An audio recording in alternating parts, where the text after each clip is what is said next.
What you are listening to is the sound of hundreds of Chinese citizens protesting really the only way they can, which is screaming into the night in protest over the third anniversary of the COVID-19 pandemic, specifically in support of Dr. Wenliang, who was an early COVID whistleblower whose anniversary of his death is approaching and is the topic of this video today.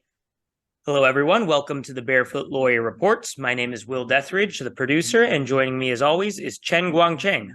Hi, my friend. So it's been more than 3 years since the COVID pandemic started in China, right, Guangcheng? Yes, more than 3 years ago in December. So at that time, the Dr. Wenliang, he found the coronavirus because some people got it and they come to hospital to ask to request the doctor help them. And he shared the information in WeChat.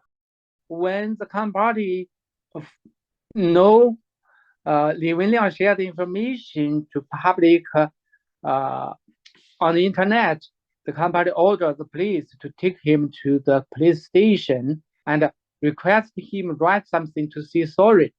And then, the party's mouthpiece, the Central TV, used that to tell the whole country, said, "Oh, no coronavirus happening. That is a rumor." So, but later, just after several days, Li Wenliang got the coronavirus and he died. Then the coronavirus spread to the foreign country, to the whole world, because the company tried to hide that information. That made the whole world have to pay the price.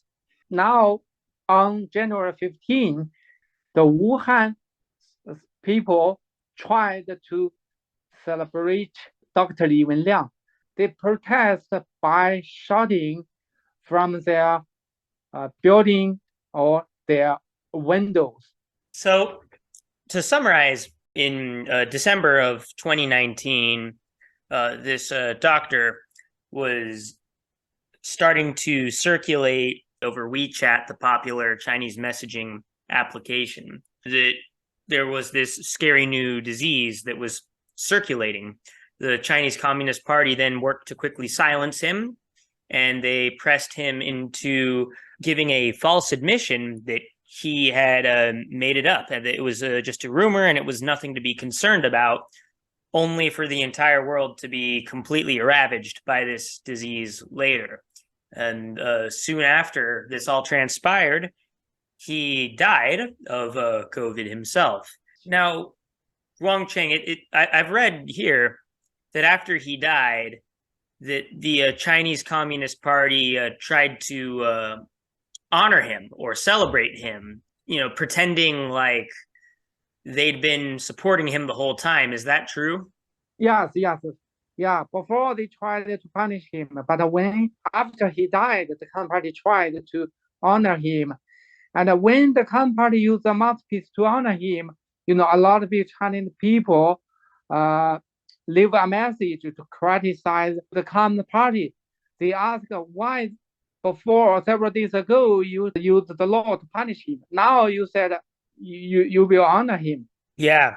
Well, in America, we have this word called gaslighting. Basically, what it means is when you try to convince someone of something that isn't true, especially, politicians do it all the time.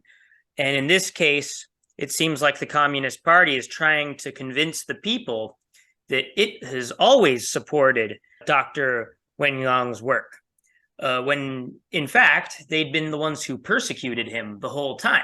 They're trying to trick their people. They're trying to gaslight their people into, believing a false history, So it's scary how not only the Communist Party will commit atrocities, but then will try to go back and rewrite history to make themselves look better. It's very bad, and we have to hold them accountable. And it's good to hear that a few of the Chinese citizens weren't believing the Communist Party and continued to criticize it.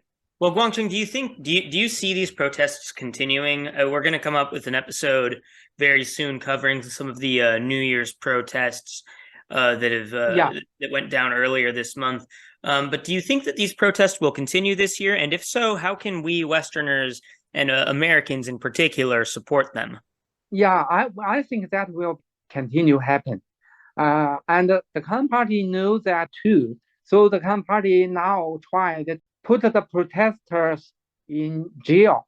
So Right. I think this traditional New Year something will happen. So the Western country, we should find a way. We should join hands to give the Communist Party pressure. If the Communist Party continue to try to punish the protester, we should use any way, for example, the business to give the Communist Party big pressure. Yeah, no, I definitely agree. And, it's very scary for the Chinese people because at this point, every single one of them are being monitored and tracked thanks to all the COVID-19 apps installed on phones and devices and facial recognition technology that we sold. We American corporations sold them. It's easier to keep track of citizens all the time. You can probably identify a lot more people in a crowd based on the footage and arrest them. It's very dangerous to be a protester in China right now, but it's a very noble cause that we should support. And we will continue to share footage of protests across China in this year. We'll keep a special eye on Chinese traditional New Year.